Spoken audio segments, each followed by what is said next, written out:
Welcome to this explainer. Okay, so today we're looking at the mechanics of the universe, but we aren't going to look at it through the usual lens of cold, hard machinery. Instead, I want you to imagine the universe as a massive, high-tech digital transaction system. Think of it as a vast, invisible network where every single movement, every collision, and every exertion of force is literally just a transfer of cosmic currency. We're diving fundamentally into Chapter 7 of our source material today to uncover the exact rules of kinetic energy and work. To really see this cosmic currency in action, just look at this historical image of a catastrophic train crash. What you're witnessing here isn't just twisted metal and broken wood. It's the visceral, chaotic reality of what happens when massive amounts of energy are rapidly transferred from one system to another. This is the raw power of the currency we're talking about today. When a moving object is forced to stop suddenly, well, that energy has to go somewhere, right? And as you can see, the results are pretty dramatic. So, here's our roadmap for today. We're going to cover 1. The energy currency. 2. Work is the transfer of that currency. 3. The work-energy theorem. 4. Gravity and springs. 5. Variable forces. And finally, 6. Power. Let's get right into it. Starting off with Section 1, the energy currency. The currency of motion is called kinetic energy, usually just represented by the letter K. And the math here is actually beautifully simple. K equals 1/2 times mass times velocity squared. This is literally the energy associated with the state of motion of an object. If a thing is moving, it has this energy in its account. If it's stationary, its kinetic energy is 0.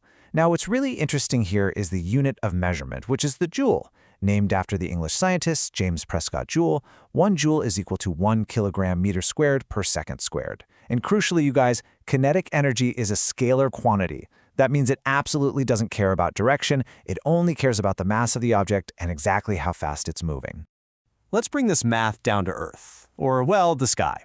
Imagine a duck flying right past you. According to our source material, if that duck has a mass of 3.0 kilograms and is flying at a speed of 2.0 meters per second, we can just plug those numbers right into our formula. 1/2 times 3 times 2 squared. That gives us a precise energy balance of exactly 6.0 joules. That number right there, 6.0 joules, is the exact cosmic currency we associate with that duck's current state of motion. Moving on to Section 2, work, and how we actually transfer that energy. So you've got this energy, but how do we actually make a deposit or a withdrawal? Well, this quote from the text brilliantly captures the concept. Think of the many types of energy as being numbers representing money in many types of bank accounts. Work is like the electronic transfer. You see, in physics, doing work has absolutely nothing to do with physical labor or sweating over a desk. If you push against a solid brick wall until you're completely exhausted, you haven't actually done any work on the wall in the physics sense. Why? Because the wall didn't move. Work is strictly the act of transferring energy to or from an object by applying a force. So the crucial point here is understanding the direction of this transfer. We've got positive work and negative work. If you accelerate an object, you are applying a force that transfers energy to that object. That is a deposit. It's positive work, and the object speed increases.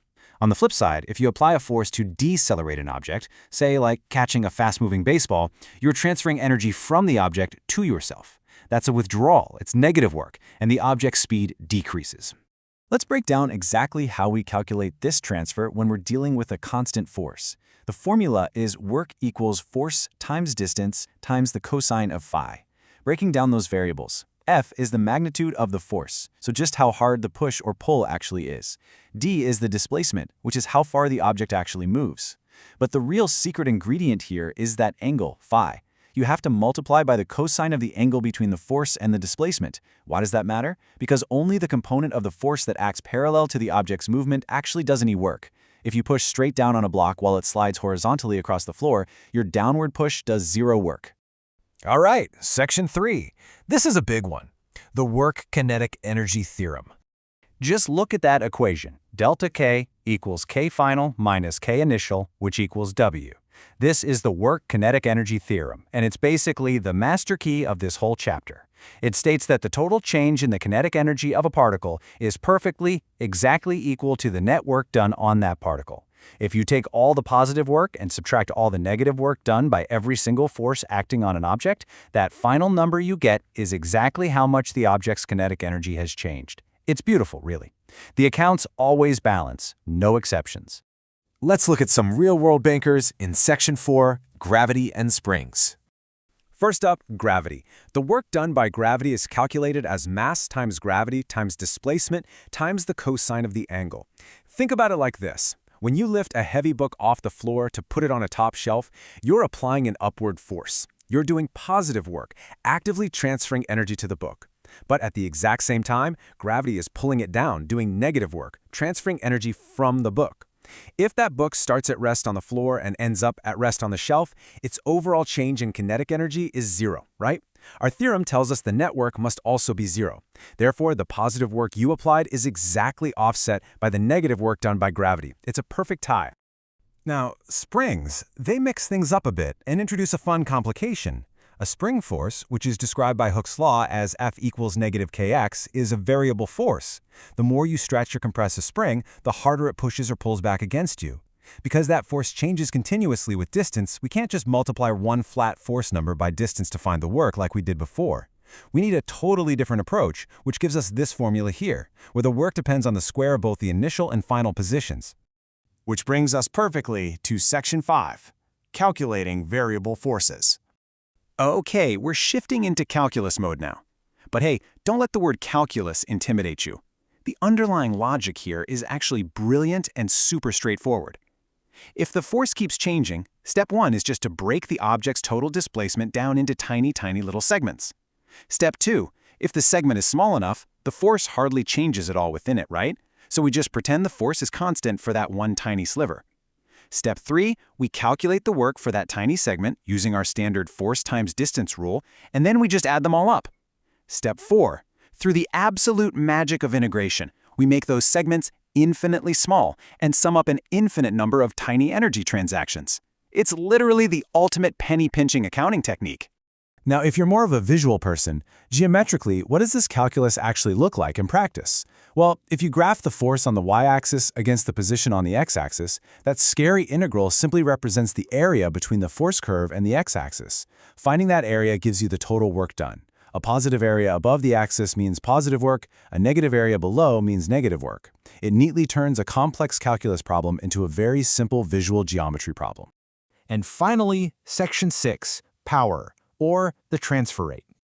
Up to this point, we've really only cared about how much energy is transferred. But let's be real. In the real world, it almost always matters how fast that transaction occurs.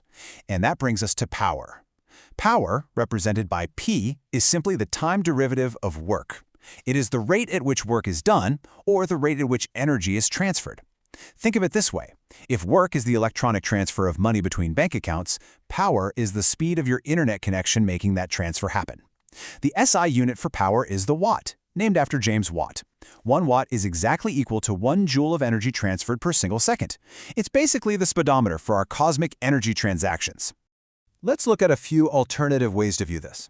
If a force is constant, power can also be calculated as the dot product of the force vector and the velocity vector. We also, of course, still use older units in everyday life, like horsepower, which is exactly 746 watts. But I really want to point out a crucial takeaway here to clear up a very common misconception. Go look at your home utility bill. You're billed in kilowatt hours. Now, because it has watt right there in the name, everyone thinks it's a unit of power. It's not. A kilowatt is a unit of power, sure, but an hour is time, and power multiplied by time gives you work or energy. 1 kilowatt hour is actually 3.60 million joules of energy. So you aren't paying the power company for power. You're paying them for a massive deposit of joules into your home's energy account.